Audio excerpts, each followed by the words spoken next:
लाओ साउंड दो। Hello hello hello. बाहों से दिल में उतर के hello hello hello hello hello hello hello hello hello. आ जाइए आ जाइए आ जाइए आ जाइए सर, शुरू करते हैं आज के शानदार प्रश्नोत्तरी को। प्यारे बच्चों, आज हम लोग पढ़ने वाले हैं एकदम शानदार शानदार प्रश्नों को। जल्दी जल्दी जुड़ जाइए। और कल हम जुड़ नहीं पाए थे आपसे, इसके लिए एकदम तहे दिल से हम सॉरी हैं। जल्दी जल्दी जुड़िए और फिर हम लोग शुरू करते हैं सर आज की शानदार कक्षा को। प्यारे बच्चों, अगर आप हैं तैयार तो एक बार जैसे हर दिन टाइप करते हैं आप हमारे लिए, एक बार सर 8 टाइप कर दीजिए अगर आप तैयार हैं तो, और फिर हम लोग शुरू करेंगे आज की कक्षा को। जल्दी से प्यारे बच्चों एक बार 8 टाइप कर दीजिए ताकि आपका जोश और जुनून मेरे नसों में दौड़ने लगे और लगे कि एक बार मेरा चलवा फिर से पूरे जोश और जुनून के साथ जुड़ चुका है। एकदम सर सबको नमस्कार है, प्रणाम है। पहला क्वेश्चन आपके स्क्रीन पर ये रहा। द फर्स्ट क्वेश्चन इज, एक मकान के में 2 बल्ब लगे हैं। हाय अल्लाह, कितने बल्ब लगे हैं? मकान जब ये कह दिया मतलब समानांतर क्रम में होगा। एकदम इत्मीनान से समझना, चला तेरा 8 मेरे सीने में दौड़ रहा है। गौर फरमाना मेरे मित्र। कहता है एक मकान में 2 बल्ब लगे हैं, उनमें से एक दूसरे से अधिक प्रकाश देता है। निम्न में से कौन सा कथन सही है? अब जल्दी से बता दीजिए क्या हो जाएगा आंसर। ध्यान दीजिएगा सर एकदम आराम से। अगर घर में कह दे तो समझ लिए एक होता है बल्ब को 2 तरीके से जोड़ा जाता है। गौर फरमाइएगा तो आपको समझ में आएगा। किधर गया? एकदम आराम से सर हम लोग समझेंगे। बल्ब को 2 प्रकार से जोड़ा जाता है। बल्ब को कितने प्रकार से जोड़ा जाता है मेरी जान? बल्ब को जो है 2 प्रकार से जोड़ा जाता है। एक होता है श्रेणी क्रम और एक होता है समानांतर क्रम। एक होता है श्रेणी क्रम और एक होता है समानांतर क्रम। तो श्रेणी क्रम संयोजन और समानांतर क्रम संयोजन की अगर हम बात करें तो गौर फरमाइएगा। श्रेणी क्रम संयोजन और समानांतर क्रम संयोजन, समानांतर क्रम का मतलब हुआ घर में। तो घर में आपका जो जो होता है उसका उल्टा होगा श्रेणी में, यानी समानांतर में जो जो होता है उसका उल्टा होगा श्रेणी में। हम लोग थोड़ा सा इसको डिटेल में पढ़ेंगे ताकि हमारा काम हो जाए। देखो इसको चला अगर पढ़ोगे ना इसमें बड़ा डीप मामला है, लेकिन थोड़ा सा अगर दिमाग लगा दोगे मेरे हिसाब से सोचोगे तो इसका क्वेश्चन आएगा और थोड़ा से बन जाएगा।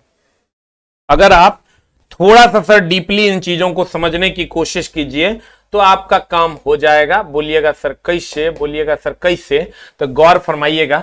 अगर हम बात करें प्रतिरोध संयोजन की, किसकी बात करें सर? संयोजन की बात करते हैं। संयोजन की बात करते हैं तो संयोजन 2 प्रकार का होता है।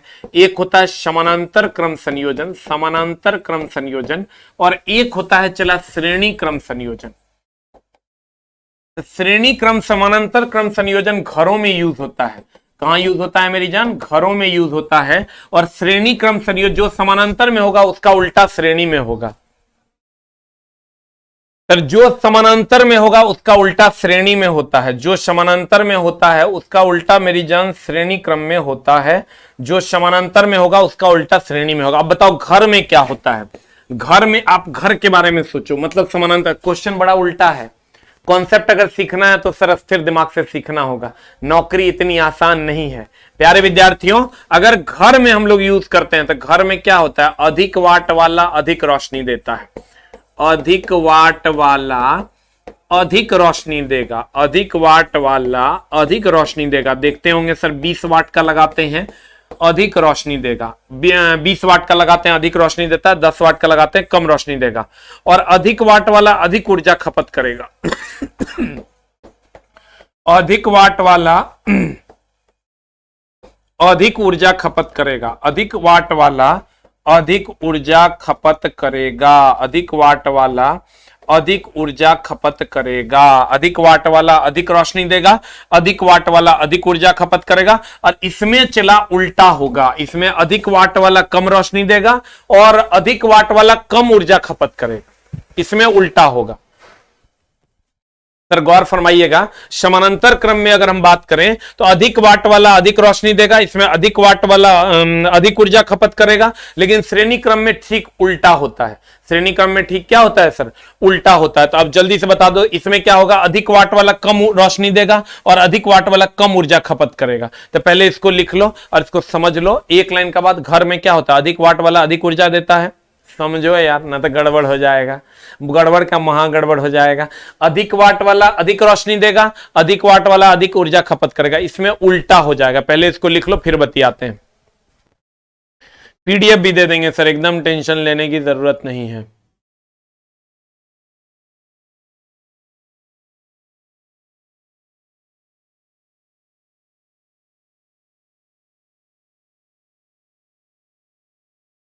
आंसर बताओ जल्दी से, क्या हो जाएगा? What is the answer?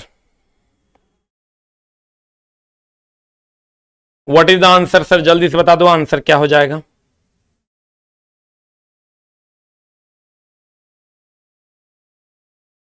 What is the answer? 1 minute चला।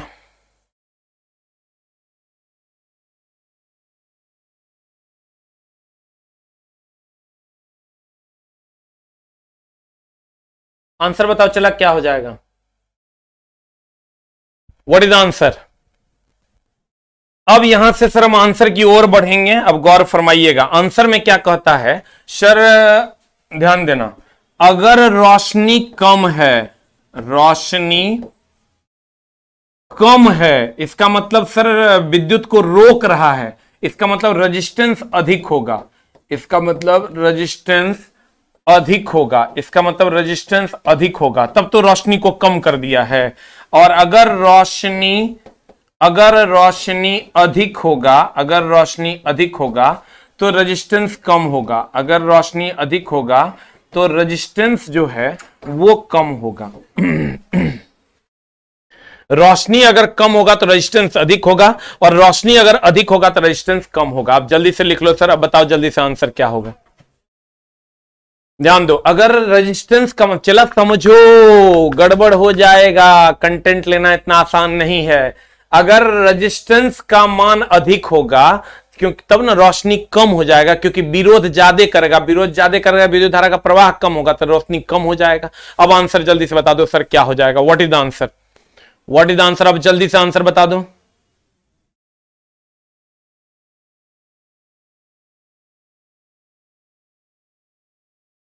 जल्दी बताओ आंसर क्या होगा? What is the answer? Answer हो जाएगा कम प्रकाश वाला बल्ब रेजिस्टेंस अधिक देगा। अगला, पूर्ण सूर्य ग्रहण के दौरान सूर्य को सीधे देखने से आंखों में अपरिवर्तनीय क्षति पहुंचती है। रेटिना का जलना सूर्य के किरणों के निम्न घटकों में से किस एक के कारण होता है? सर देखिए, आप एक बार आंसर कीजिए, फिर हम इस पर चर्चा करेंगे। सर ये सब क्वेश्चन प्रीवियस ईयर के हैं, टोटल के टोटल क्वेश्चन प्रीवियस ईयर के हैं। सर वो क्वेश्चन जो आपको नहीं बनते हैं या आपसे बनने में दिक्कत होता है, वो सारे प्रश्न आपके स्क्रीन पर है। और सर देखो, अगर आपको कहे सूर्य के प्रकाश से अगर क्षति होगा, सूर्य के प्रकाश से अगर क्षति होता है, सूर्य के प्रकाश से अगर क्षति होता है, सूर्य के प्रकाश से क्या होता है? क्षति होता है। तो गौर फरमाइएगा किससे क्षति होगा? तो पराबैंगनी से होता है, पराबैंगनी किरण से होता है। सूर्य के पास दो किरणें होती है, सूर्य के पास सर दो किरणें होती है, एक पराबैंगनी और एक अवरक्त। और सूर्य के प्रकाश से लाभ होता है, तो वो कौन सी किरण है सर? वो अवरक्त किरण है। सूर्य के पास दो किरणें होती है, एक पराबैंगनी और एक अवरक्त। सूर्य के प्रकाश से अगर क्षति होता तो पराबैंगनी, और सूर्य के प्रकाश से अगर लाभ होता तो अवरक्त। कहेगा हम तक गर्मी पहुंचता है किस किरण के माध्यम से? तो कहेंगे अवरक्त किरण के माध्यम से। हम तक गर्मी पहुंचता है किस किरण के माध्यम से? आप एक दिन क्लास नहीं देते हो, लगता है कुछ नहीं पढ़ा। अरे सर कल थोड़ा सा गड़बड़ हो गया था, मामला कभी कभी गड़बड़ा जाता है। चला, सूर्य के प्रकाश में अगर क्षति होगा तो पराबैंगनी और सूर्य के प्रकाश से लाभ होगा तो अवरक्त। चला, अगर कह देगा आंख की रेटिना पर असर पड़ता है, कहेंगे किससे? पराबैंगनी से। कहेगा चमड़े का कैंसर हो सकता है, किससे? कहेंगे पराबैंगनी से। कहेगा चमड़े का रोग हो सकता है, किससे? पराबैंगनी से। और ये कब आएगा? जब ओजोन परत का क्षय हो जाएगा तब पराबैंगनी नीचे आएगा। तो अब आंसर एक लाइन का बात हो जाएगा सर, पूर्ण सूर्य ग्रहण के दौरान जो रेटिना को क्षति पहुंचती है वो अल्ट्रावायलेट रे से होती है। इंद्रधनुष की अगर हम बात करें, यही इंफ्रारेड प्रकाश को ही हम अवरक्त कहते हैं, इसी का इंग्लिश है ये। और इंद्रधनुष की अगर हम बात करें तो इंद्रधनुष जो बनता है वो किस घटना के द्वारा बनता है? तो इंद्रधनुष बनता है पूर्ण आंतरिक परावर्तन के द्वारा। या यूं कहें इसका मुख्य कारण क्या है? तो इसका मुख्य कारण है चला वर्ण विक्षेपण। इंद्रधनुष बनने का मुख्य कारण क्या है? इंद्रधनुष बनने का मुख्य कारण क्या है? वर्ण विक्षेपण। इंद्रधनुष बनने का मुख्य कारण क्या है? वर्ण विक्षेपण। इंद्रधनुष बनने का मुख्य कारण क्या है मेरी जान? वर्ण विक्षेपण। अगला सवाल कहता भारहीनता होता है। मारो चला सरिया के, मेरे पास आता है 40 मिनट के लिए सब कुछ भूल जाओ यार। कंटेंट अगर पढ़ना है मेरे दोस्त खूब मन लगा के तो एकदम सर 40 मिनट के लिए सब कुछ भूल जाइए। गुरुत्वाकर्षण की शून्य स्थिति, जब गुरुत्वाकर्षण घटता है, निर्वात की स्थिति उपरोक्त में से कोई नहीं। अब जल्दी से बता दो क्या हो जाएगा answer? What is the answer for 3? यहां कुछ लोग इसमें भी आएंगे और कुछ लोग इसमें भी आएंगे। गुरुत्वाकर्षण की शून्य स्थिति में भी आएंगे और कुछ लोग अलग अलग में भी आएंगे। आप अपने हिसाब से मारिए, फिर हम बतियाते हैं क्या मामला है। निर्वात की स्थिति में होगी या गुरुत्वाकर्षण की शून्य स्थिति में होगी? जल्दी से बता दो। भारहीनता होती है। भारहीनता सर कहां कहां होती है? भारहीनता होती है जहां भारहीनता होती है जहां गुरुत्वाकर्षण शून्य होता है। जहां गुरुत्वाकर्षण शून्य होता है। जहां गुरुत्वाकर्षण शून्य होता है। और गुरुत्वाकर्षण शून्य कहां कहां होता है? गुरुत्वाकर्षण शून्य कहां कहां होता है सर? गुरुत्वाकर्षण शून्य कहां कहां होता है? तो गुरुत्वाकर्षण शून्य होता है सर कहां कहां? एक तो अंतरिक्ष में होता है, एक अंतरिक्ष में होता है, और दूसरा पृथ्वी के केंद्र पर होता है। पृथ्वी के केंद्र पर होता है। एक अंतरिक्ष में होता है और दूसरा पृथ्वी के केंद्र पर होता है। एक अंतरिक्ष में होता है और दूसरा पृथ्वी के केंद्र पर होता है। कहीं कहीं ऑप्शन में चला निर्वात भी लपेट लेता है। कहीं कहीं ऑप्शन में निर्वात भी लपेट लेता है। कहीं कहीं ऑप्शन में क्या लपेट लेता है? निर्वात लपेट लेता है। लेकिन सर आप इस समझिए, W बराबर होता है mg। समझोगे तो समझ लोगे, नहीं तो मामला गड़बड़ा जाएगा। W हाफ mv² अगर पढ़ने आते हो तो मेरे चैनल पे नए आना है। मेरे चैनल पे तब आना है जब आप कंटेंट पढ़ना चाहते हो, वो जो आपके मेरिट को बना देगा। कहते हैं सर अगर गुरुत्वाकर्षण बल, यहां जो गुरुत्वाकर्षण है, गुरुत्वाकर्षण का मतलब यहां गुरुत्वीय त्वरण से है मेरी जान। इससे गुरुत्वाकर्षण का मतलब यहां गुरुत्वीय त्वरण से है। अगर गुरुत्वीय त्वरण का मान शून्य होगा तो ये शून्य होगा। और ये कहां कहां शून्य होगा? तो ये मेनली अंतरिक्ष में और पृथ्वी के केंद्र पर शून्य होता है। तो मेनली आंसर यहां ये हो जाएगा। लेकिन कभी कभी निर्वात को भी कंसीडर कर लिया जाता है कि यहां भी जी का मान शून्य होगा। अगर ये ऑप्शन में नहीं रहता तो ये हमारा सेकेंड आंसर हो जाता। चलो बड़ा खोज खोज के लाते हैं कि तुम अगर हमको टाइम देता है तो हम सही कंटेंट तुमको पढ़ा पाए। आंसर बता दो मेरी जान, क्या हो जाएगा? What is the answer? A for Apple. अगला प्रश्न कहता है प्रकाश देखो चला, इसके लिए एकदम सिंपल है। कहा, साबित किया, इसका मामला है। मामला क्या है हम तुमको लिस्ट बना देते हैं सर। न्यूटन ने कहा, कण गुण किसने कहा? पहले तो आते हैं कण गुण किसने कहा। तो कण गुण के बारे में न्यूटन ने कहा। और साबित किसने किया सर? आइंस्टाइन ने। प्रकाश के कण गुण के बारे में कहा किसने? न्यूटन ने। और साबित किसने किया? आइंस्टाइन ने। तरंग गुण की अगर हम बात करें तो तरंग गुण कहा किसने? तरंग कहा सर हाइजेन ने। और साबित किसने किया? तो यंग ने। साबित किसने किया? यंग ने। लेकिन अब ये दोनों, इस सारे लोग अब मर गए। न्यूटन, हाइजेन, आइंस्टाइन, यंग सब मर गए। अब आधुनिक विचारधारा के अनुसार चूंकि दोनों चीजें साबित हो गई, कण गुण भी और तरंग गुण भी, तो आधुनिक विचारधारा के अनुसार, अब तब तक आप लोग आंसर मार लीजिए। विचारधारा के अनुसार, आधुनिक विचारधारा के अनुसार प्रकाश कण भी है और तरंग भी। अनुसार कण भी है और तरंग भी, कण एंड तरंग दोनों है। आधुनिक विचारधारा के अनुसार प्रकाश कण भी है और तरंग। देखो मेरा चलवा सरिया दिया पकड़ के। जो जोश और एकदम जुनून को कम नहीं होने देना है मेरे प्यारे मित्रों, क्योंकि पापा मम्मी को कुछ देना है आपको। और गंदी चीजों से दूर रहिए कि एग्जाम होगा नहीं होगा, ये सब बातें सर आपको निगेटिविटी की ओर ले जाएगी और आपका हर दिन आपके लिए इंपॉर्टेंट है। जल्दी बता दो क्या हो जाएगा। कहते हैं कण कहा था न्यूटन ने, साबित किया आइंस्टाइन ने। तरंग कहा था हाइजन ने, साबित किया यंग ने। और आधुनिक विचारधारा के अनुसार प्रकाश कण भी है और तरंग भी। आधुनिक विचारधारा के अनुसार प्रकाश कण भी है और क्या है, तरंग भी है। आंसर, अब आंसर बता दो। प्रकाश विकिरणों की प्रकृति न कह रहा है न्यूटन के अनुसार, न कह रहा है सर हाइजन के अनुसार, खाली कह रहा है प्रकाश क्या है, तो कहेंगे तरंग के समान, कण के समान। कण है, तरंग एवं कण दोनों के समान। एगो दिया तरंग और एवं कण किसी के समान नहीं। अब आंसर बता दो जल्दी से क्या हो जाएगा। तब तो मेरा चलवा से मार दिया गया, पकड़ के सरिया दिया। देख रहा है एकदम खाली सी है, एको कंफ्यूज नहीं हो रहा है। चलवा सबके स्टडी इतना तगड़ा हो गया है। यदि पृथ्वी का द्रव्यमान वही रहे, चला कर दूगो कंडीशन है, दूगो क्वेश्चन तोरा पूछेगा। तुम मेरी जान है, परनिया है हमार, दोनों कंडीशन हम तोरा बता देंगे। जी बराबर होता है GM बटा R स्क्वायर, एक होता है T बराबर 2 pi under root of L/G, दोनों का सेम टाइप का फॉर्मूला है। G बराबर GM बटा R स्क्वायर और T बराबर 2 पाई अंडर रूट L/G। अब यहां से G में प्रतिशत बदलाव की अगर हम बात करें, G में प्रतिशत बदलाव बराबर R का घात बोले तो -2 गुना R में प्रतिशत बदलाव। R का घात कितना है, 2, ऊपर जाएगा -2 हो जाएगा, गुना R में प्रतिशत बदलाव। ये फॉर्मूला होता है। यहां भी जाओगे T में प्रतिशत बदलाव बराबर होगा L का घात है 1/2 गुना L में प्रतिशत बदलाव। ये फॉर्मूला होता है। अगर प्लस आया तो वृद्धि, अब माइनस आया तो कमी। और दोनों फॉर्मूला 5% से कम के लिए अप्लाई होता है। एक बार चला मेरे साथ इसको एनालाइज करो तो तुमको समझ में आ जाएगा। एक बार एकदम शांत दिमाग से पढ़ेंगे सर हम लोग। सर एक बार कंटेंट की सेटिंग बैठ गई ना तो फिर कहीं कोई समस्या नहीं है। देखो हम जो कहना चाह रहे हैं उस पर ध्यान देना।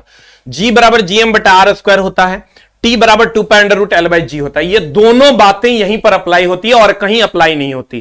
कहते हैं अगर G में प्रतिशत बदलाव कहेगा तो R का घात है -2 है, ऊपर चल जाएगा -2 गुना R में प्रतिशत बदलाव।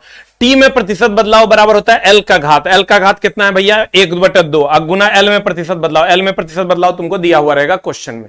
अब इतना तुम नोट डाउन कर लो और तब फिर क्वेश्चन की दुनिया में चलेंगे तो आपका काम हो जाएगा। इसका जल्दी से स्क्रीनशॉट ले लो, लिख लो। MP में क्या लिखा है यार, बफरिंग कर रहा है, कहीं कोई बफरिंग हो रहा है क्या सर? अगर बफरिंग हो रहा है तो 1 टाइप करो, नहीं हो रहा है तो 2 टाइप करो। बफरिंग हो रहा है क्या तो 1 टाइप कर दो, नहीं हो रहा है तो 2 टाइप कर दो।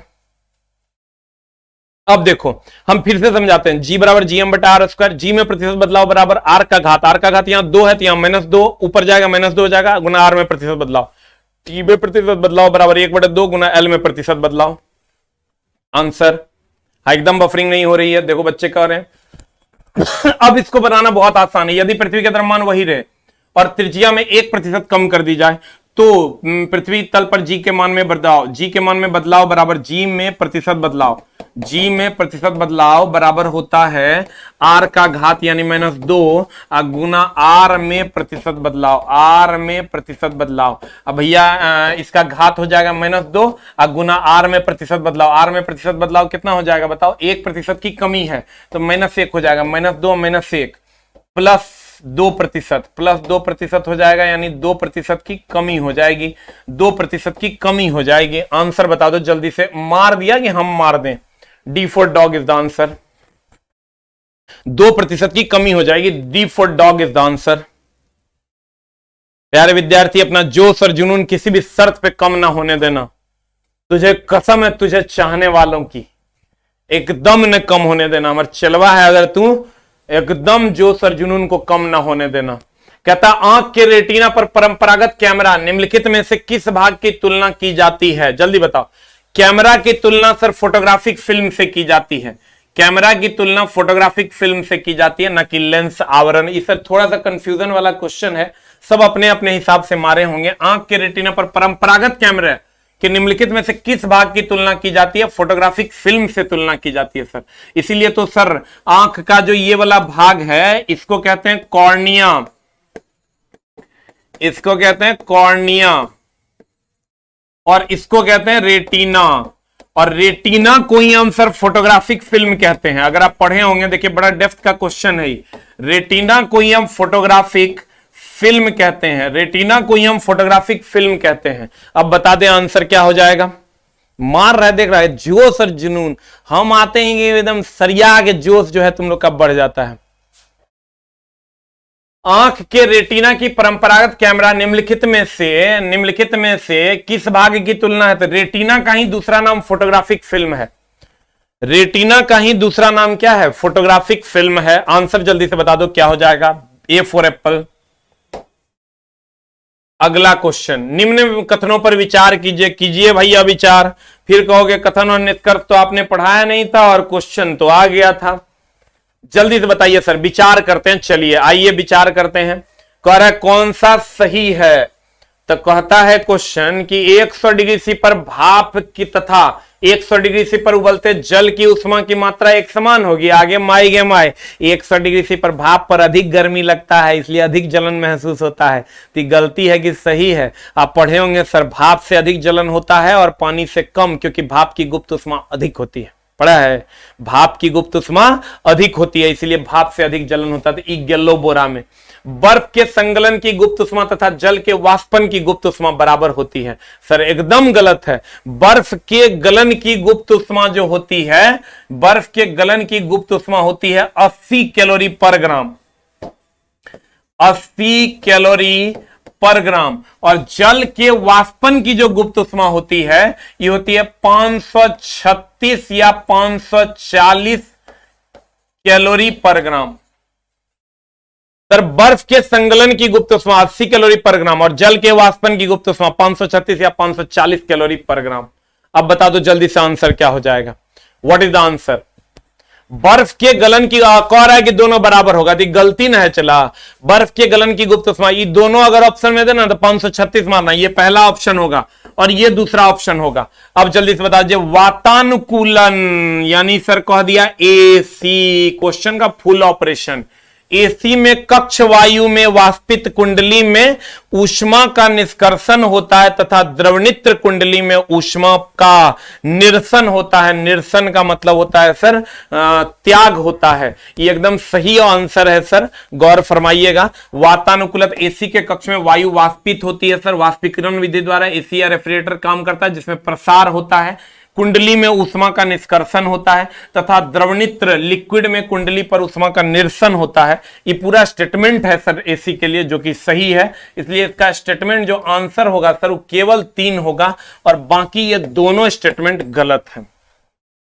मार दिया है, तब तक तो मार के सरिया दिया है चलवा हमारा। कितने लोगों को सर आज का क्वेश्चन बेहतर से बेहतरीन लगा है और अच्छा लग रहा है कि हम कुछ सीख रहे हैं? कृपया 7 टाइप करें। लगता है कि नहीं बकवास क्वेश्चन है एकदम फालतू, 8 टाइप कर दीजिए सर। लग रहा है कि नहीं अच्छा क्वेश्चन है, कृपया 7 टाइप कर दीजिए। लग रहा है कि महा फालतू क्वेश्चन क्या लेकर आ जाते हैं सर, क्या पढ़ा देते हैं, तो 8 टाइप कर दीजिए। लग रहा है ना अच्छा, पक्का ना? चलो आते हैं अगले प्रश्न की ओर। अगला प्रश्न मेरी जान क्या कहता है, गौर फरमाइएगा। कहता पानी के 4 डिग्री सी पर शरीर तैरता है, पानी के 4 डिग्री सी पर शरीर तैरता है, यदि 100 डिग्री सी हो जाए तो क्या होगा? चला एकदम साफे नया क्वेश्चन है जो तो तुमको एकदम सरिया के पढ़ना है। अगर 100 डिग्री सी पर जाएगा तो तापमान बढ़ेगा, और तापमान बढ़ेगा चला तो हमको ये बताओ 4 डिग्री सी पर शरीर तैरता है, यदि तापमान 100 डिग्री सी कर दोगे तो बताओ जल्दी से हमको क्या हो जाएगा? एकदम सिंपल है चला। घनत्व का पानी का जो ग्राफ होता है वो ऐसा होता है और घनत्व का पानी का ग्राफ होगा 4 डिग्री सेंटीग्रेड यहां है और ये तापमान है और ये सर घनत्व है, ये ग्राफ है।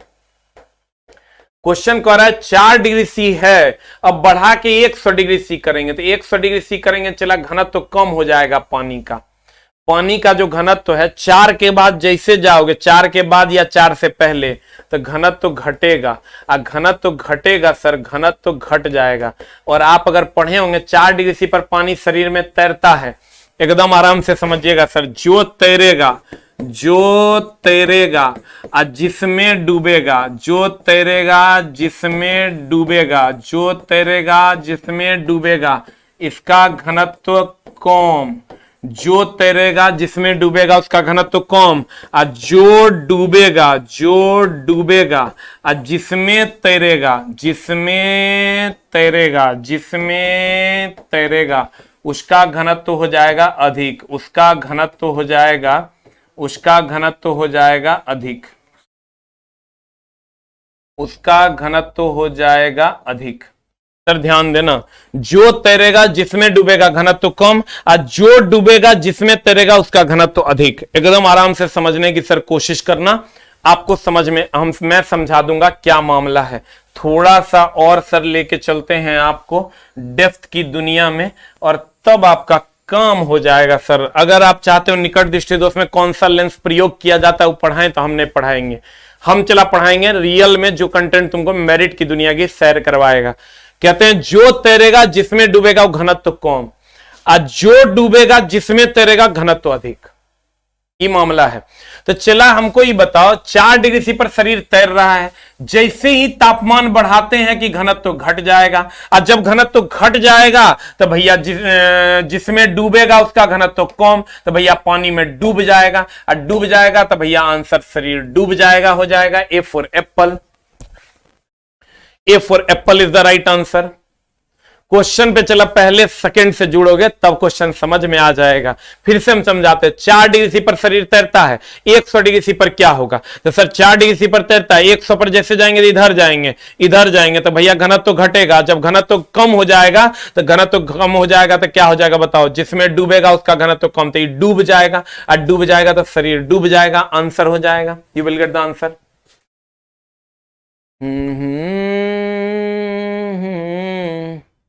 गुरुजी बुक ऑर्डर किए थे 27 को, एकदम बुक सर निकल चुकी है। कुछ क्या book sir out of stock हो गया था इसलिए नहीं निकला। अगले क्वेश्चन को बनाओ तो मरद समझ लें तो रहा, मरद है बनाओ तो ये क्वेश्चन देखें तनी कितना बड़का मरद है तू।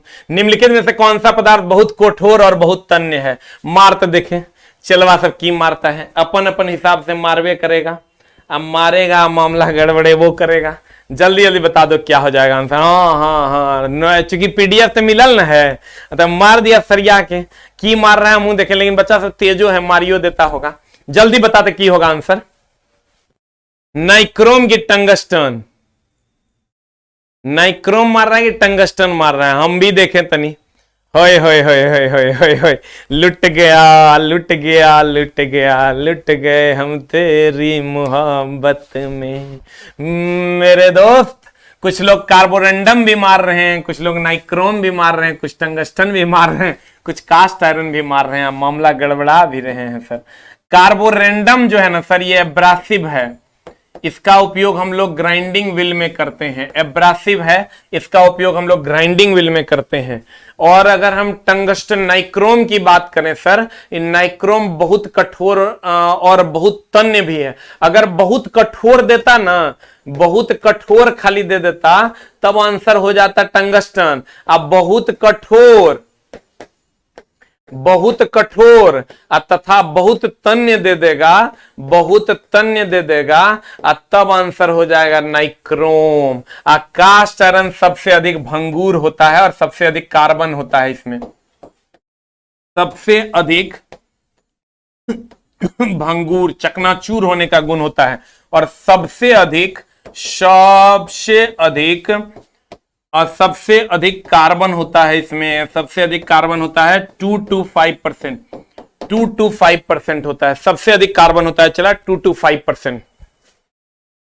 अब बता जल्दी से, देखो कार्बोरेंडम एब्रेसिव के रूप में यूज करते हैं, सबसे अधिक कठोर कहता था इंजीनियरिंग उद्योग में, सबसे अधिक कठोर में टंगस्टन। लेकिन क्वेश्चन कर रहा है बहुत कठोर और बहुत तन्य। तन्य का मतलब तार भी जिसका बनाया जा सके, तो नाइक्रोम का सर तार भी बनता है हीटर में। नाइक्रोम का तार बनाते हैं सर हम लोग हीटर में नाइक्रोम का तार लगाते हैं, तो कहते हैं ये बहुत कठोर भी है और बहुत तन्य भी है। अब आंसर जल्दी से बता दीजिए सर क्या हो जाएगा। सर कभी बोध गया आइए। अरे सर क्या बात करते हैं, एकदम आएंगे सर, आप जहां बुलाइए आ जाएंगे, लेकिन पढ़ाएगा कौन, अभी पढ़ाने दीजिए सर हमको। सबसे अधिक भंगुर, सबसे अधिक कार्बन 2 से 5% किसमें होता है सर, कास्ट आयरन में, एकदम ढलवा लोहा, सबसे अधिक कार्बन। कार्बोरेंडम का उपयोग एब्रेसिव के रूप में करते हैं ग्राइंडिंग व्हील में। सर एक भी फालतू क्वेश्चन नहीं है, सारे के सारे छंटे हुए क्वेश्चन है, नहीं बने टेंशन नहीं लेना है, लेकिन सर आपको पढ़ना तो पड़ेगा। अगले प्रश्न की ओर चलते हैं मेरी जाने तमन्ना। अब आंसर बताओ तो समझे। इस क्वेश्चन में थोड़ा सा सुधार कर लेना मेरे तरफ से कि ये वाला मामला तथा एफ है तो एफ और सी का संबंध, यही संबंध है सर, एक बार टाइप हो गया है, इसको हटा देना है, यही संबंध है एक्चुअल में सर संबंध ही यही था और यही एक बार टाइप हो गया है। आपको सर एक ही इक्वेशन याद रखना है, देखो इसका हम फुल ऑपरेशन कर देते हैं, आपको एकदम दिक्कत नहीं होगा, गौर फरमाइएगा। इसका फुल ऑपरेशन ये है कि c - 0 बटा 100 - 0 इज इक्वल टू f - 32 बटा 212 - 32 इज इक्वल टू k - 273 बटा 373 - 273 इज इक्वल टू r - 0 अब बटा 80 - 0। ये फुल ऑपरेशन है। अगर c और f में संबंध हमको कह रहा है सर, एक बार क्वेश्चन को देखिए, c और f में संबंध है, मतलब ये दोनों समीकरण को लिखना होगा। c - 0 बटा 100 - 0 इज इक्वल टू f - 32 बटा 212 - 32। इसको सॉल्व करेंगे तो c बटा 100 हो जाएगा और यहां से f - 32 बटा 180 हो जाएगा। इसको सॉल्व कर लेंगे सर, 1 0 1 0 कट जाएगा और 1 0 1 0 कट जाएगा तो जल्दी से बता दो कितना हो जाएगा। c बटा 10 तो 2 5 10 और 2 9 18, यहां से करोगे तो c बटा 5 इज इक्वल टू f - 32 बटा 9। देखो तो कितना आ रहा है, कितना आ रहा है, जल्दी से देख के बताओ, जल्दी जल्दी देखो नरे भैया, आंसर कहिया। मोदी के साथ जो हुआ ठीक हुआ, कितने लोग सहमत हैं। ए छोटा ये सब काम करेगा, हम तुरंत ब्लॉक कर देंगे। एसके चचा प्रणाम। ये कौन बात कह रहा है रे, हम चचा हो गए। छोटा जो ब्याह होगा हमार होने नहीं देगा, हट दुष्ट चट्टा सा, ये गलत बात है। भैया को चचा बना देता है तुम लोग। आंसर बताओ। ये सर यहां से मामला जब भी आपको कहे ना, कहेगा सेंटीग्रेड स्केल पर न्यूनतम मान कितना, ये 0 न्यूनतम मान होगा, 32 इस पर न्यूनतम होगा, 273 इस पर न्यूनतम होगा, 0 इस पर न्यूनतम होगा। अब महत्तम मान कहेगा तो 100 यहां महत्तम होगा, 212 यहां महत्तम होगा, 373 यहां महत्तम होगा, 80 यहां महत्तम होगा। अब जल्दी से बता दो आंसर क्या हो जाएगा। What is the answer, answer क्या हो जाएगा जल्दी बता दें। आंसर थोड़ा सा सर इसको सुधार करना होगा, बट्टे बट्टे में ठीक से अगर करेगा तभी आंसर होगा। जल्दी बता दो आंसर क्या होगा। यहां से एकदम सर यहीं से देखना है तुमको। The right relationship is c बटा 5 f - 32 बटा 9, c बटा 5 c बटा 5 c बटा 5 c बटा 5 f - 32 अब बटा कितना है 9 बटा f - 32 बटा 9। इसी को सेटिंग किया है, c बटा 5 f - 32 अब बटा 9। इसको सेट कर लोगे चला तो कितना हो जाएगा, देखो f को सेपरेट कर लोगे, f को सेपरेट करके देखो कहां आता है, क्या मामला है। कोना कोनी गुना कर दो, ये हो जाएगा 9c अब बटा 5 इज इक्वल टू f - 32। यहां से f निकाल लोगे, ये हो जाएगा 9c बटा 5 अब प्लस 32 इज द आंसर। आ गया, आया तोहर आया कि नहीं बताओ, चलवा सबके आया कि नहीं आंसर। तेरी जिंदगी पढ़ना है मेरे दोस्त, एकदम तुमको जो सबसे ज्यादा चाहता है उसकी कसम है। देखो करना क्या पड़ेगा, रिलेशनशिप को में जितना भी रिलेशनशिप में एफ देख रहे हैं हम अलग है, तो एफ को सेपरेट कर लेंगे, जो आ जाएगा वही आंसर हो जाएगा। एफ को सेपरेट कर लेंगे और जो आ जाएगा वही आंसर हो जाएगा। अगला प्रश्न आपके स्क्रीन पर यह रहा, आयनिक यौगिकों के संबंध में निम्न कथनों पर विचार कीजिए भैया विचार। आप लोग विचार वाला आदमी हैं, कह रहा है कौन सा कथन सही है। कहता आयनिक यौगिक अल्कोहल में देखो चला, ठोस अवस्था में आयनिक यौगिक विद्युत के उत्तम चालक होते हैं। आगे माई आज जब ये तोरा आयनिक यौगिक के बारे में कहे ना, चला आयनिक यौगिक के बारे में कहे ना, तो तुम क्या करना, नमक के बारे में सोचना। आयनिक यौगिक के बारे में कहे, आयनिक यौगिक के बारे में कहे, आयनिक यौगिक के बारे में कहे, तो तुम NaCl के बारे में सोचना, नमक के उच्च क्वथनांक, उच्च क्वथनांक और गलनांक, उच्च क्वथनांक और गलनांक, उच्च क्वथनांक और गलनांक। उसके बाद अगर आओगे तो ठोस अवस्था में जो है नमक का ढेर में करंट दे दो सर, ठोस अवस्था में रहेगा, उस साइड करंट नहीं लगेगा, लेकिन ओकरा में अगर पानी द्रव अवस्था में लाओगे पट पट करंट लगेगा।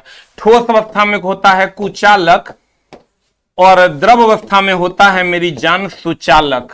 द्रव अवस्था में क्या होता है, सुचालक। और अगर हम बात करें तो अकार्बनिक घोलक, अकार्बनिक जगह में कार्बन ना हो, अकार्बनिक घोलक जैसे हो गया H2O, अकार्बनिक घोलक जैसे हो गया H2O, इसमें चला होता है घुलनशील, अकार्बनिक घोलक में घुलनशील।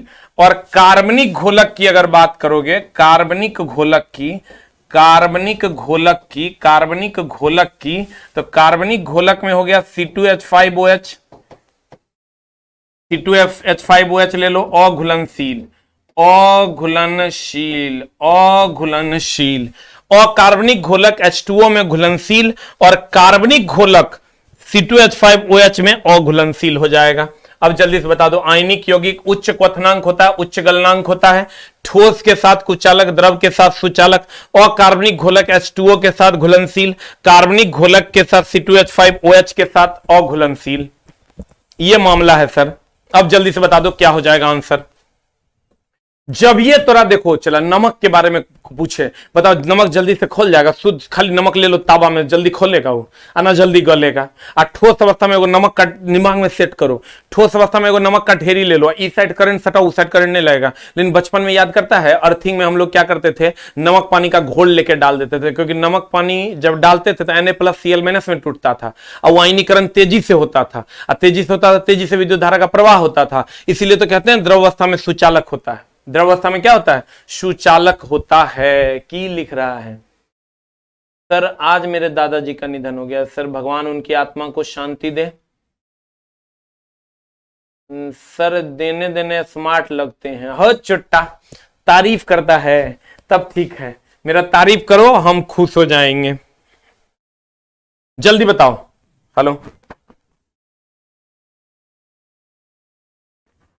डायलिसिस, अच्छा हम बात करें 5 मिनट। आंसर बताओ सर। आयनिक यौगिकों के से संबंधित निम्न कथनों पर विचार कीजिए। एकदम सिंपल है, चला कथन और निष्कर्ष वाला क्वेश्चन देखो ना तो एकदम सिंपल फील करना, एकदम सिंपल। और ये वो क्वेश्चन होंगे चला जो तुमको एक क्वेश्चन 10 नंबर दिलवाएगा, सॉरी 3 नंबर दिलवाएगा, एक क्वेश्चन कम से कम 3 नंबर दिलवाएगा मेरे दोस्त।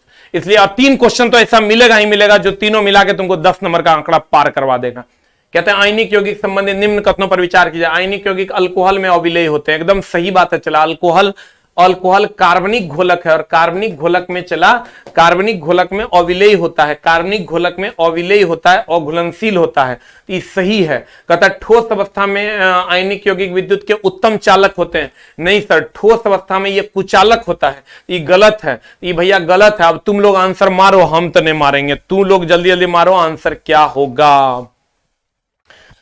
सर आप हमें भैया ना बोले, ये लिखता है जीवन की हर रोशनी दिखाते हैं आप, बंद हो जाए सब दरवाजे तो नया रास्ता दिखाते हैं आप, सिर्फ किताबें ज्ञान ही नहीं जीवन की में जीना सिखाते हैं आप।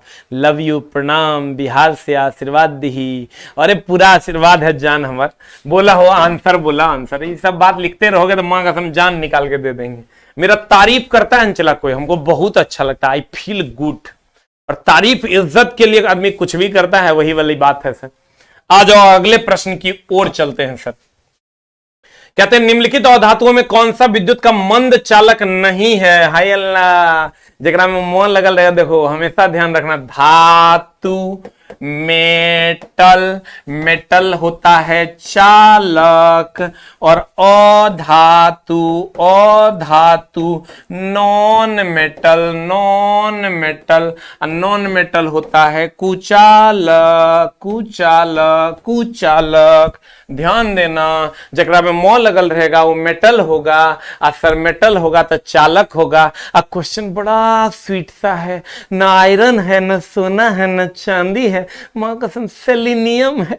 जल्दी से मारो रे, मो लगल है तो मेटल होगा, अब मो लगल है तो मेटल होगा, तो मार के दो सरिया। जल्दी बताओ, निम्नलिखित अधातुओं में कौन सा विद्युत का मंद चालक नहीं है? इसका मतलब मंद चालक नहीं है, इसका मतलब चालक है। चालक है मतलब मेटल है। अब मेटल उसे कहते हैं जकरा अंत में मो लगल हो, sodium, potassium, caesium, francium, uranium, thorium, magnesium, calcium, मो लगल सेलिनियम, मो लगल है मेटल होगा।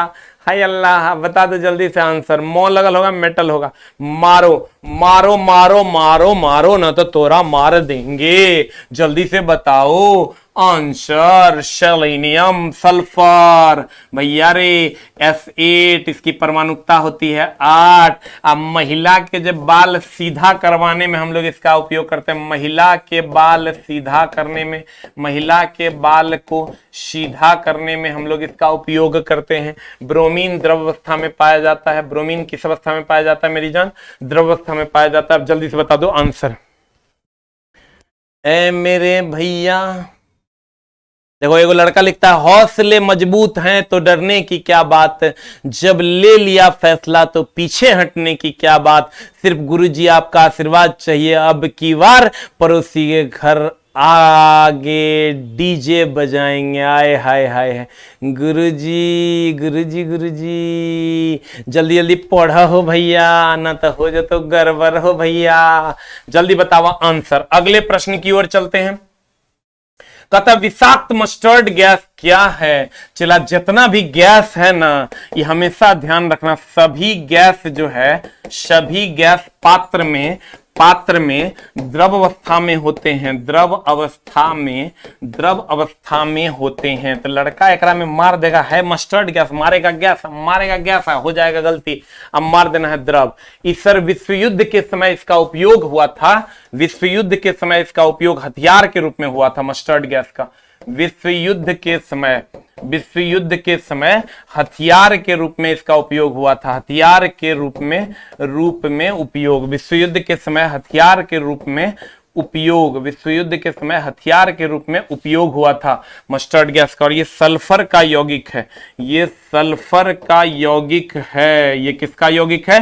सल्फर का। और ये क्या उत्पन्न करता है? फफोला उत्पन्न कर देता था। उस सैनिक को मारने के लिए इसका यूज किया था जर्मनी ने। फफोला उत्पन्न करता है ये। और जितनी भी गैसें सर वो पात्र में द्रव अवस्था में मौजूद होती हैं। जितना एलपीजी कहे, सीएनजी कहे, इसीलिए तुम एलपीजी वाला जगह पर सिलेंडर को एक बार हिलाना, वो द्रव अवस्था में तुरा मिलेगा।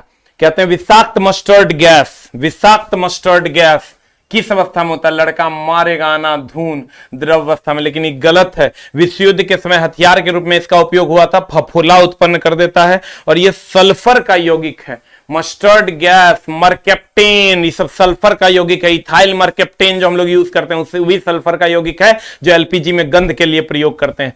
मार के सरिया दिया तुम लोग। जल्दी बताओ आंसर क्या हो जाएगा? What is the answer? द्रव हो जाएगा answer. What is the answer? चला, द्रव इज द राइट आंसर। कहेगा एलपीजी किस अवस्था में पाया जाता है? कहेंगे द्रव अवस्था में पाया जाता है। जल्दी बता चला आंसर। हे देखो क्वेश्चन मर्दों के लिए है ये क्वेश्चन, बच्चों का गेम नहीं है। बच्चे इस क्वेश्चन से दूर रहें, नहीं तो एकदम जल जाओगे। जल्दी बता आंसर क्या होगा? What is the answer for 14? 14 number का आंसर जल्दी से बता दे मेरी जान, क्या हो जाएगा? कहते हैं निम्नलिखित पदार्थ युग्मों में से कौन सा टॉर्च लाइट, विद्युत सेवर आदि साधनों में सामान्यतः प्रयुक्त आवेश बैटरियों में इलेक्ट्रोड के रूप में प्रयोग किया जाता है? इस सब में चला निकेल और कैडमियम का उपयोग किया जाता है। और अगर शुष्क सेल की बात करोगे तो शुष्क सेल में जिंक और कार्बन का प्रयोग किया जाता है। शुष्क सेल में जिंक और कार्बन का प्रयोग किया जाता है। और सीसा पेरोक्साइड और सीसा का उपयोग लेड एसिड सेल में किया जाता है। जो सर लेड एसिड सेल जो हम लोग इन्वर्टर वगैरह में यूज करते हैं, लेड एसिड सेल का प्रयोग किया जाता है। लोहा और कैडमियम होगा नहीं, बस यही 3 वो पूछेगा मेरी जान। आंसर हो जाएगा तुम्हारा ए फॉर एप्पल। मार दिया, ए फॉर एप्पल। कहते हैं निम्नलिखित पदार्थ के युग्म में कौन सा टॉर्च लाइट, विद्युत सेवर आदि साधनों में सामान्यतः प्रयुक्त आवेश के बैटरी इलेक्ट्रोड के रूप में उपयोग करते हैं? निकेल और कैडमियम। ये जितना भी चला मोबाइल वगैरह है ना, टॉर्च लाइट वगैरह है, सर्च लाइट वगैरह और विद्युत सेवर वगैरह है, सब में निकेल कैडमियम। मोबाइल में भी सर लिथियम आयन बैटरी या निकेल कैडमियम बैटरी का उपयोग करते हैं। जस्ता और कार्बन का शुष्क सेल में प्रयोग करते हैं। सीसा पेरोक्साइड और सीसा का लेड एसिड सेल में हम लोग प्रयोग करते हैं। जितना भी सीसा संचायक सेल है ना, सब में लेड एसिड सेल में इसका प्रयोग करते हैं। आंसर। अगला प्रश्न आपके स्क्रीन पर ये रहा, मारिए तो सर एक बार सरिया के। निम्नांकित में से कौन सा उर्वरक मृदा में सर्वाधिक अम्ल छोड़ता है? जल्दी बताओ। क्वेश्चन हवे नहीं लगेगा, चला एकदम खोजल क्वेश्चन है, नहीं बने टेंशन नहीं लेना है। जल्दी बताओ आंसर क्या रहेगा? सर एकमात्र इसमें ऐसा है जो उर्वरक में मृदा में सर्वाधिक अम्ल छोड़ता है। जल्दी बताओ, ए की बी की सी की डी? 15 का आंसर जल्दी से बता देगा। आंसर क्या होगा? Ammonium sulphate. अमोनियम सल्फेट जो है सर, ये सबसे अधिक NH4 hall 2SO4 NH4 hall 2SO4 ammonium sulphate NH4 hall 2SO4 ये अमोनियम सल्फेट है। इस सबसे अधिक हाइड्रोजन इसमें होता भी है और ये छोड़ता भी है। और अगर यूरिया की बात करें सर, तो ये वृद्धि हार्मोन है, ये सबसे अधिक नाइट्रोजन छोड़ता है। सबसे अधिक नाइट्रोजन यही छोड़ता है, नाइट्रोजन छोड़ता है। कौन? यूरिया। अमोनियम नाइट्रेट होगा नहीं। अमोनियम सल्फेट हम लोग यूज करते हैं सर सबसे ज्यादा। क्या यूज करते हैं? Ammonium sulphate. उर्वरक में मृदा में सर्वाधिक अम्ल छोड़ता है अमोनियम सल्फेट, और सर्वाधिक यूरिया छोड़ता है सर सर्वाधिक नाइट्रोजन छोड़ता है यूरिया। अमोनियम नाइट्रेट हम लोग प्रयोग नहीं करते हैं। कैल्शियम अमोनियम नाइट्रेट सर, अगर आप किसान के बेटे होंगे तो आपको पता होगा, हम लोग सर यूरिया डालते हैं। और वृद्धि हार्मोन है, नाइट्रोजन वृद्धि के लिए जिम्मेवार होता है, इसलिए यूरिया डालते हैं, तुरंत वृद्धि हो जाता है। और अमोनियम सल्फेट हम लोग डालते हैं, वो सबसे अधिक सर जल में जाकर मिट्टी में जाकर अम्ल छोड़ता है। अम्ल छोड़ता है, क्षार को खत्म कर देता है, मिट्टी की क्षारीयता कम कर देता है, जिसके उपजाऊ ज्यादा हो जाता है। अब जल्दी से बता दो आंसर क्या हो जाएगा? B for ball. सर थोड़ा लोड पड़ेगा, लेकिन क्वेश्चन देखते ही सर दिल खुश हो जाना चाहिए आपके। मनुष्य के खोपड़ी में कुल कितनी अस्थियां? ई तब मार देगा। चला जल्दी बताइए क्या हो जाएगा आंसर? मनुष्य की खोपड़ी में अगर कहोगे ना, खोपड़ी में सर 28 हड्डियां होती है। और 28 हड्डियों में कहां कहां कितनी हड्डी होती है? चेहरा में 14, कपाल में 8। चेहरा में होता है सर 14, कपाल में होता है मेरी जान 8। कंठ को सर कैलकुलेट नहीं करता है, खोपड़ी में कंठ को कैलकुलेट नहीं करता है। कान में होता है 6, तो ये हो जाएगा 14, 6, 20, 8, 28। खोपड़ी में कुल हड्डियों की संख्या हो गई 28, जिसमें चेहरा में 14, कपाल में 8 और कान में होता है कितना? 6। अब जल्दी बताओ, छाती में होता है 25। छाती में कितना होता है मेरी जान? छाती में होता है 25 छाती में। और आदमी में कितनी हड्डियां होती है सर? आदमी में हड्डियां होती है 206, और बच्चे में हड्डियां होती है 208। और सर जल्दी से बताओ, नवजात शिशु में कितनी हड्डियां होती है? नवजात शिशुओं में सर 300 हड्डियां होती है। नवजात में अगर हम बात करें, नवजात में सर 300 हड्डियां होती है। जल्दी जल्दी लिख लो। छाती में 25 हो जाए, खोपड़ी में 28, कहां? चेहरा में 14, कपाल में 8, कान में 6। मार दिया का आंसरवा? मार के दिया है सरिया। आए हाय, हम बोलते हैं मुंह से, खटाक से मार देता है। जल्दी बताओ, नवजात में कितना? 300, आदमी में कितना? 206, बच्चे में कितना? 208, और खोपड़ी में 28 होता है, चेहरा में 14, कपाल में 8 और कान में 6। आंसर क्या हो जाएगा? जल्दी से बता दे मेरी जान। 28 is the right answer. 28 is the right answer. अगला प्रश्न आपके स्क्रीन पर, विटामिन क्या होता है? बनाओ तो जाने, जल्दी जल्दी बनाओ तो जाने। विटामिन और प्रोटीन सर जल्दी से बता दीजिए सर क्या होगा? तो देखिए, अगर आप पढ़े होंगे तो वाइटल एमीन जो है, वाइटल एमीन का नाम जो है पंक नाम के वैज्ञानिक ने, पंक नामक वैज्ञानिक ने, पंक नामक वैज्ञानिक ने, वैज्ञानिक ने, वैज्ञानिक ने, वैज्ञानिक ने विटामिन रखा था, विटामिन रखा था, विटामिन रखा था। फंक नामक वैज्ञानिक ने विटामिन रखा था। देखो किसने, वाइटल एमीन। एमीन की अगर बात करोगे सर तो एमीन, सिर्फ अगर हम एमीन की बात करें तो इसका फॉर्मूला होता है RCOOH, COH ये फॉर्मूला होता है RCHNH2COOH। तो सर ऑब्वियस सी बात है, इसमें कार्बन है तो ये कार्बनिक यौगिक होगा। एगो दिया जीवित जीव है, बताओ तो विटामिन जीव है, वायरस है जो जीव रहेगा रे, और कार्बनिक तो होगा नहीं, तो भैया जीवित जीव भी नहीं होगा, तो कार्बनिक यौगिक हो जाएगा। क्योंकि ये एमीन, वाइटल एमीन का नाम फंक ने रखा था सर, वाइटल एमीन का नाम फंक नामक वैज्ञानिक ने विटामिन रखा था। इसका मतलब ये एमीन है। और अगर हम एमीन की बात करें तो एमीन क्या है सर, हाइड्रोकार्बन है। हाइड्रोकार्बन है क्योंकि इसमें हाइड्रोजन और कार्बन है, इसका मतलब ये कार्बनिक है, इसलिए यह आंसर हो जाएगा कार्बनिक यौगिक। इसलिए आंसर क्या हो जाएगा, कार्बनिक यौगिक इज द राइट आंसर। एकदम सरिया के बना दिया सर। फिर से हम समझाते, विटामिन क्या है, प्रोटीन भी देता न, चला विटामिन की जगह प्रोटीन भी देता तो ये भी सर एमिनो एसिड से ही बनता है, और एमीन ऑलरेडी हाइड्रोकार्बन है। एमीन कहेगा हाइड्रोकार्बन में क्या क्या होता है, एमीन में तो कहेंगे C होता है, H होता है, O होता है, तीनों N होता है, चारों होता है। कभी कभी ये भी क्वेश्चन पूछ देता है। तो मेरी जान कहते हैं विटामिन क्या है, तो विटामिन कार्बनिक यौगिक है। इसमें सर विटामिन और प्रोटीन दोनों सर एमिनो एसिड से बनता है। लेकिन वाइटल एमीन का नाम फंक नामक वैज्ञानिक ने क्या रखा था, विटामिन रखा था। और वाइटल एमीन में एमीन क्या है, कार्बनिक है, कार्बनिक है, इसीलिए ये आंसर होगा सर। एक एक पार्ट तोड़ देंगे सर क्वेश्चन का, चाहे क्वेश्चन कैसा भी हो। और सर निकट दृष्टि दोष में उत्तल की अवतल इसको नहीं पढ़ना, कभी कभार आएगा, बस ऐसे ही आपका दिल बहलाने के लिए। निम्नलिखित में से किसमें उपापचय प्रक्रम में अधिकतम ऊर्जा मिलता है, जल्दी से बताओ। ये तो तोरा आना चाहिए, और नहीं आएगा तो हम तोरा तेरा एकदम खा पी के तोरा हम नाश कर देंगे, तोरा एकदम हम राक्षस के जैसा खा जाएंगे। 9.2 कैलोरी इसमें ऊर्जा मिलता है, 4.2 कैलोरी इसमें ऊर्जा मिलता है, 4.2 कैलोरी इसमें ऊर्जा मिलता है। और खनिज एकमात्र ऐसा जो ऊर्जा नहीं देता है सर, खनिज एकमात्र ऐसा है जो ऊर्जा नहीं देता है सर, खनिज एकमात्र ऐसा है जो ऊर्जा नहीं देता है। और सर खनिज के बारे में एक लाइन और कभी कभी पूछता है कि इसको पचाना नहीं पड़ता है सर, खनिज को ये ऊर्जा भी नहीं देता और इसको पचाना नहीं पड़ता है सर।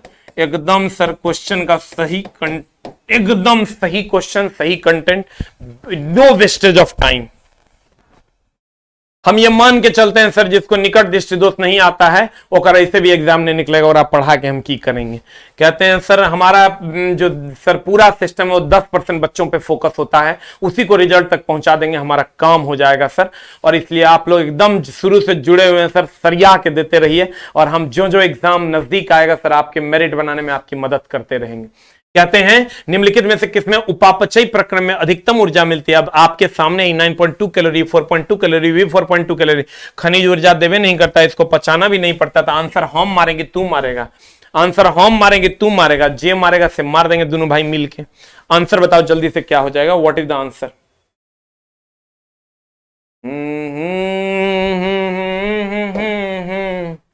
एकदम चला जल्दी से बताओ, हार्मोन, हाय टेस्टोस्टेरोन, जल्दी से बताओ चला, एंजाइम, लाइपेज, जल्दी बताओ। फॉस्फोलिपिड क्या है, बहुलक क्या है, पॉलीथीन बहुलक है, हाय। अब फॉस्फोलिपिड क्या है, लेसिथीन है। अब जल्दी से मार लो आंसर, तुम लोग मारेगा कि हम मार दें। ए का 2 और बी का 1, ए का 2 और बी का 1, तो भैया एकरे में है ए नंबर में, मार के सरियान दो 19 नंबर को मारा।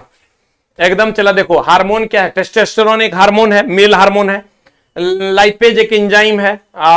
ये तो बहुलीकरण विधि द्वारा सर हम लोग पॉलीथीन बनाते हैं, इथिलीन के बहुलीकरण से प्राप्त होता है, इथिलीन के बहुलीकरण से प्राप्त होता है, इथिलीन के बहुलीकरण से प्राप्त होता है मेरी जान पॉलीथीन, इथिलीन के बहुलीकरण से प्राप्त होता है पॉलीथीन। आंसर, इथिलीन के बहुलीकरण से प्राप्त होता है पॉलीथीन।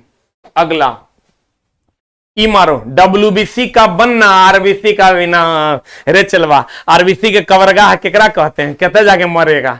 जल्दी बताता, RBC का कब्रगाह किसको कहते हैं, और जल्दी बताओ आंसर क्या हो जाएगा। What is the answer, what is the answer, जल्दी बता, आंसर बता। प्लीहा, RBC का कब्रगाह। लसिका ग्रंथि की अगर हम बात करें सर, एंटीबॉडी बनाता है, एंटीबॉडी का निर्माण, एंटीबॉडी का निर्माण करता है कौन, लसिका ग्रंथि मेरी जान। और पेनक्रियाज से तो सबको पता है इंसुलिन, पेनक्रियाज इंसुलिन। यकृत पित्तरस का श्रवण करता है, पित्तरस का श्रवण करता है, मतलब सर निषेचन करता है, मतलब निकलता है। और पित्तरस जमा कहां होता है, तो पित्तरस पित्ताशय में जमा होता है और यकृत से निकलता है। अब जल्दी से बता दो आंसर क्या हो जाएगा, व्हाट इज द आंसर। मारिए दिया होगा, RBC का कब्रगाह कहां होगा, WBC का बनना और RBC का कब्रगाह प्लीहा में है। यकृत पित्तरस का निर्माण करता है, पित्ताशय में जमा होता है पित्त। और लसिका ग्रंथि हो जाएगा एंटीबॉडी का निर्माण, और पेनक्रियाज में इंसुलिन, सबको पता है। Thank you very much, love you all. मिलते हैं हम लोग सर अगली कक्षा में, तब तक के लिए अलविदा है। एक बार मेरे साथ शॉर्ट रिवीजन करने के लिए अगर आप तैयार हैं सर, तो धाई धाई देख लीजिए। हार्मोन, टेस्टोस्टेरोन, एंजाइम, लाइपेज हो गया, बहुलक पॉलीइथीन हो गया। उसके बाद निम्नलिखित में से किसमें उपापचय में सबसे अधिक, तो भैया वसा में देता है 9.2 कैलोरी। खनिज में सर कोई ऊर्जा नहीं होता है। विटामिन सर, वाइटल एमीन पहली बार फंक ने कहा था इसको विटामिन। मनुष्य की खोपड़ी में 28 हड्डी है, 14, 8, 6। निम्नलिखित में से कौन सा उर्वरक मृदा में सर्वाधिक अम्ल देता है, बी नंबर अमोनियम सल्फेट। निम्नलिखित युग्मों में से कौन सा टॉर्च लाइट में निकेल और कैडमियम, जस्ता और कार्बन शुष्क सेल में, सीसा पेरोक्साइड और सीसा लेड एसिड बैटरी में यूज करते हैं हम लोग। विषाक्त मस्टर्ड गैस सर एक प्रकार का गैस है, लेकिन होता है द्रव अवस्था में, विश्व युद्ध में यूज किया गया था। सल्फर का यौगिक है, फफोला उत्पन्न करता है। और धातु में कौन सा विद्युत का मंद चला, सेलेनियम, क्योंकि यह धातु की श्रेणी में आता है। आयनिक यौगिक अल्कोहल में अविलेय होते हैं, ये सर सही है। और ठोस अवस्था में विद्युत के सुचालक, ये गलत है। अगला क्वेश्चन, ये तो सर रिलेशन है, आपको याद रखना होगा। निम्नलिखित में से कौन सा पदार्थ बहुत कठोर और बहुत तन्य है, सर नाइक्रोम हो जाएगा। बहुत कठोर खाली देता, टंगस्टन हो जाता। 4 डिग्री से पर सर डूब जाएगा, क्योंकि घनत्व तो कम हो जाएगा, घनत्व तो कम होता है डूब जाता है। ये गलत है। उबलते जल का वाष्प और भाप दोनों समान नहीं होगा। और बर्फ की गुप्त उष्मा और वाष्प की गुप्त उष्मा अलग अलग होती है। और ई तो सर सही है।